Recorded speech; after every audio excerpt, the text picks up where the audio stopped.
जिस सर को गुरूर आज है या ताजवरी का, जिस सर को गुरूर आज है या ताजवरी का, कल उस पे यही शोर है फिर नौहागरी का।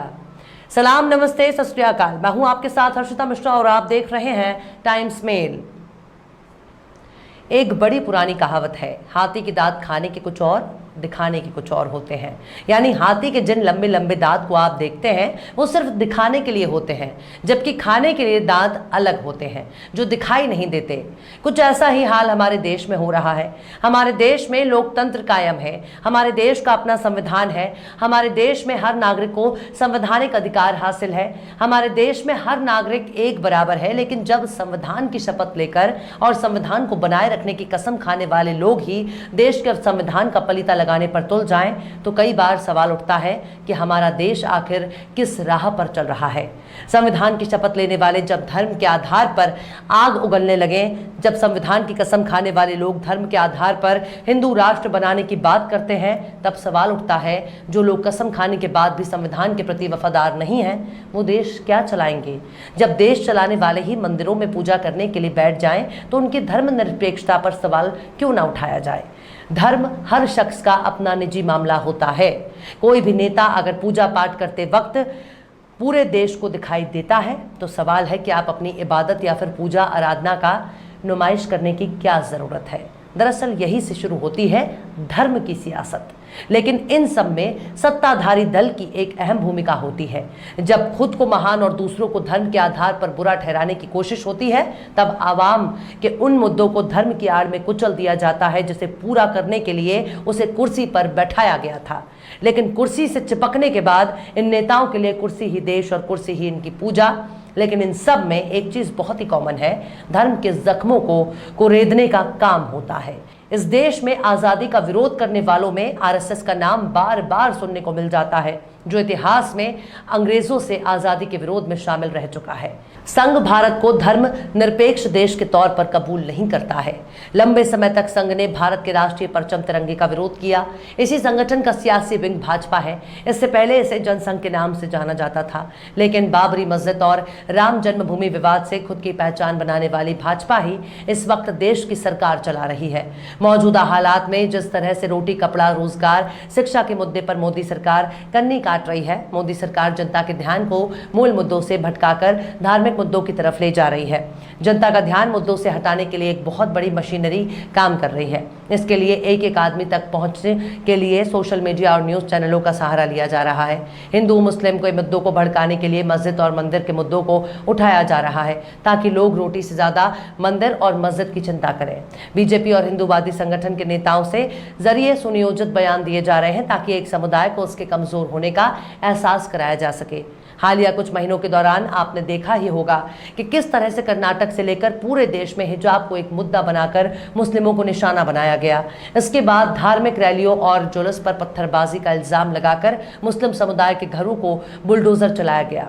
यूपी में विधानसभा चुनाव के दौर में बीजेपी ने बुलडोजर को अपना चुनावी निशान के तौर पर दिखाने की कोशिश की। चुनावी रैलियों में बाकायदा बुलडोजर को शक्ति प्रदर्शन के तौर पर पेश किया। लेकिन चुनाव बीतने के तुरंत बाद इस मामले को रैलियों को उन मुस्लिम इलाकों से गुजरना और भड़काऊ भाषणों को डीजे में बजाकर खुलेआम धमकी देना भी अपनी ताकत दिखाने का एक तरीका बन गया।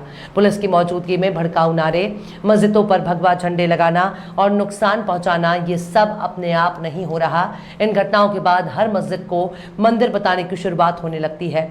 आगरा के ताजमहल से लेकर दिल्ली के कुतुब मीनार, जामा मस्जिद से लेकर बनारस के ज्ञान व्यापी मस्जिद को मंदिर बनाने का मामला शुरू हो जाता है। ये सब घटनाएं एक रणनीति के मुताबिक घट रही हैं। इनका मकसद ही मुस्लिम समुदाय को कमजोर और यतीम बताना है। लेकिन अब इन मामलों पर संघ प्रमुख मोहन भागवत का एक बयान सामने आया है। मोहन भागवत अब एक अलग ही किस्म का इतिहास बता रहे हैं और कह रहे हैं कि भारत में इस्लाम हमलावरों के जरिए आया हुआ है। मुस्लिम हमलावरों से जब देश हिंदुओं से आज़ादी की लड़ाई लड़नी चाहिए तो उनके धार्मिक स्थलों को तोड़ दिया। वो अपने इन व्हाट्सएप ज्ञान को इतिहास बता रहे हैं, लेकिन बहुत ही चालाकी से मस्जिद और मंदिर के मुद्दे को सुलझाने की बात भी कह रहे हैं। उनके बयानों को सुनकर ऐसा लग रहा है कि मानो अब हिंदू मुस्लिम भाईचारे की बात कर रहे हों। भागवत ने कहा है कि हमने 9 नवंबर को ही कह दिया था कि राम मंदिर के बाद हम कोई आंदोलन नहीं करेंगे, लेकिन मुद्दे मन में हैं तो उठते हैं। ऐसा कुछ है तो आपस में मिलजुल कर मुद्दा सुलझाएं। लेकिन भागवत ने अपने लच्छेदार बयानों के जरिए कई बातें कर रहे हैं, लेकिन सबसे बड़ा सवाल है कि आखिर मुद्दे को कौन उठा रहे हैं। आखिर संघ प्रमुख अपने लोगों को माहौल खराब करने से क्यों नहीं रोकते? आखिर क्यों उनकी बातों पर यकीन करना मुश्किल हो रहा है? बताएंगे आपको और भी बहुत कुछ।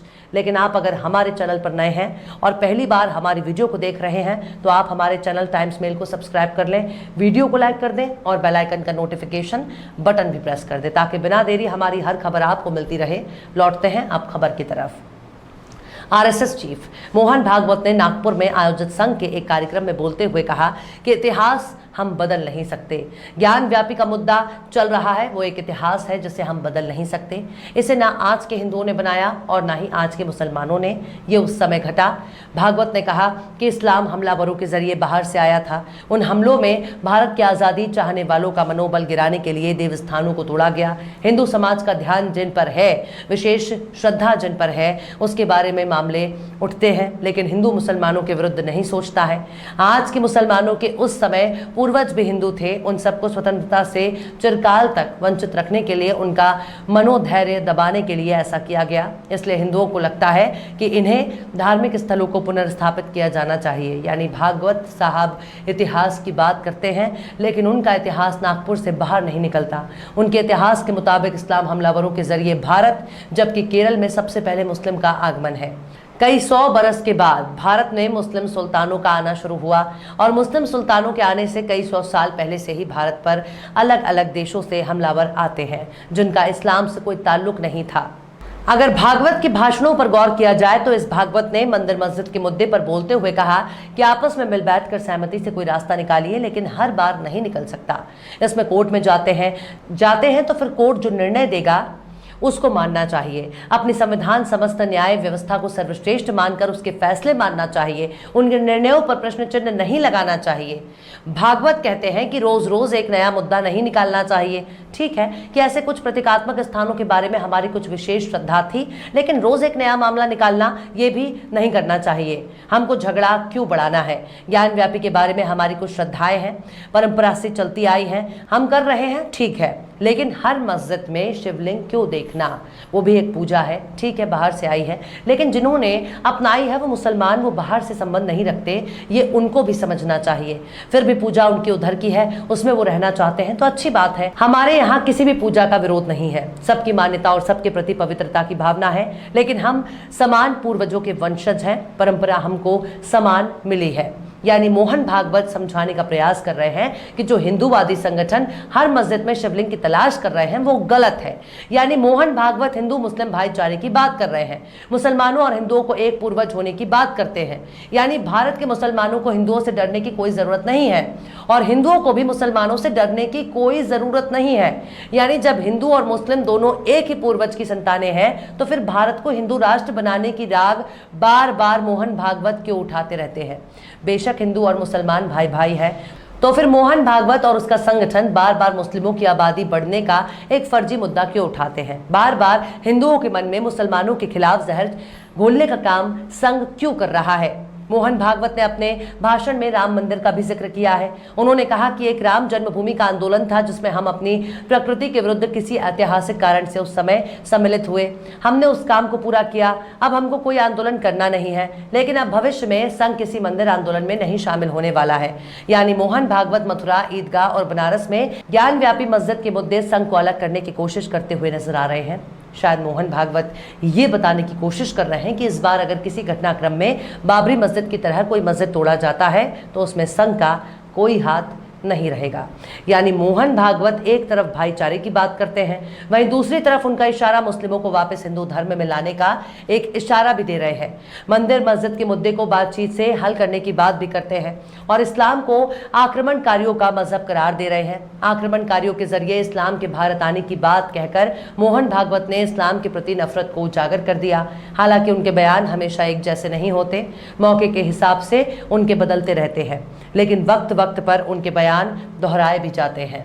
बहरहाल चलते चलते आखिर में नादिम नदीम ने भी क्या खूब फरमाया है, इनसे उम्मीद न रख है ये सियासत वाले, इनसे उम्मीद न रख है ये सियासत वाले, ये किसी से भी मोहब्बत नहीं करने वाले।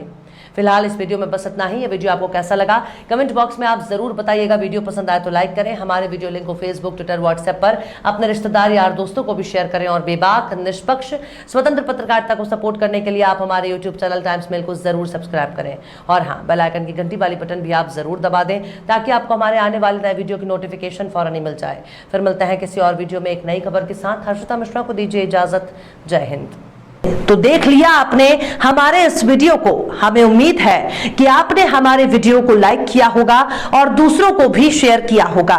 अगर अभी तक आपने हमारे चैनल टाइम्स मेल को सब्सक्राइब नहीं किया है तो जल्दी से सब्सक्राइब कर दें और बेल आइकन भी प्रेस कर दें।